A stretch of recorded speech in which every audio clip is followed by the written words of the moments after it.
Yalı Çapkını'nın beklenen ana fragmanı nihayet yayınlandı ve artık yeni sezonda neler olabileceğine dair daha çok bilgiye sahibiz. Öncelikle Kaya ve Nüket'in Yalı'ya Halis Ağa'nın ölmesi sebebiyle geleceğini düşünsek de yapım Çetin Tekindor'u bir süre daha dizide tutmayı başararak bu senaryoyu değiştirdi. Fragmanda gördüğümüz üzere Ferit tam da kendisinden beklediğimiz gibi bu sefer her şeye rağmen Seyran'ı istediğini ve onunla olmak için her şeyi yapacağını gösterdi. Hatta düğün sahnesi de anladığımız kadarıyla ilk bölümden gerçekleşecek gibi gözüküyor. Öyle ki gerçek anlamıyla bir düğün yapıldığı Seyran'ın odasındaki şu çeyizlerden de anlaşılabiliyor. Yani Halis Ağa Seyran'ı hala istemediği için Ferit'e ve evdekilere olan sinirinden dolayı Yalı'dakilere rakip olsun diye kızı Nüket ve Kaya'yı Yalı'ya çağırmış. Böylece kendisini dinlemeyen bir torundansa kendisini dinleyebilecek bir torunun yanında olmasını istiyor. Ancak ileriye dönük hepimiz biliyoruz ki Halis Ağa Nüket ve Kaya'yı Yalı'ya çağırdığı için pişman olacak. Bunun haricinde Ferit ile Kaya'nın birbirine olan bakışlarını gördüğümüz zaman aralarında soğuk rüzgarlar estiğini ve birbirlerinden hiç hoşlanmadıklarını anlayabiliyoruz. Bu yüzden Kaya'nın yeni sezonda Ferit'le arasında neler geçecek gerçekten oldukça merak edilen konular arasında. Fakat fragmanda gördüğümüz kadarıyla bu bölüm bayağı bir olay yaşanacak ve muhtemelen Kaya ve Nüket son sahnede görülecekler ve bölüm bu şekilde bitmiş olacak. Aslında düğün sahnelerinin ikinci bölümde olması bekleniyordu ama Seyfer'in ilk bölümden düğün yaparak evlenmesi daha çok izleyici çekebileceği için muhtemelen sonradan bu karar değiştirildi. Bu yüzden de ilk bölümden Ferit'in iyileşmesini ve hızlıca düğün sahnelerinde izleyeceğiz. Yine de İhsanlılara ait herhangi bir sahnenin yer almaması da oldukça şaşırtıcı. Çünkü diziden ayrıldıklarını bilsek de ne şekilde ayrılacaklarını ve sonlarının nasıl olacağını hala göremedik. Bunun yanında biliyorsunuz ki Pelo da sezon finalinde intihar etti ve diziden ayrıldı. Ferit'in bu haberi duyduktan sonra ne yapacağı da aslında merak konusu. Fragmanda asıl en çok dikkat çeken sahne ise Seyran'ın İfakat'ı uyardığı sahne oldu. Çünkü biliyoruz ki İfakat aslında Ferit'le Seyran'ın ayrılmasını en çok isteyen kişiydi ve bunu geçen sezon oldukça iyi bir şekilde başardı.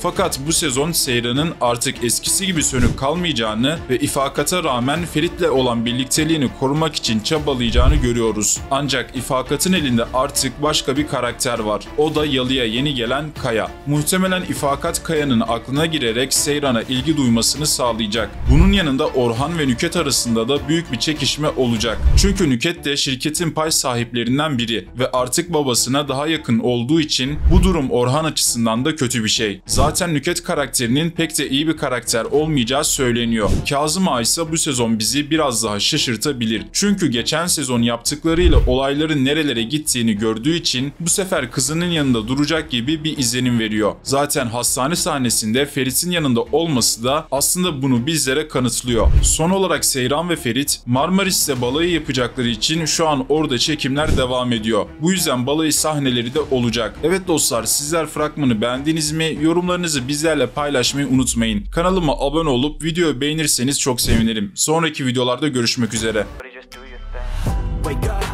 Today's gonna be a good day. Wake up. Today's gonna be a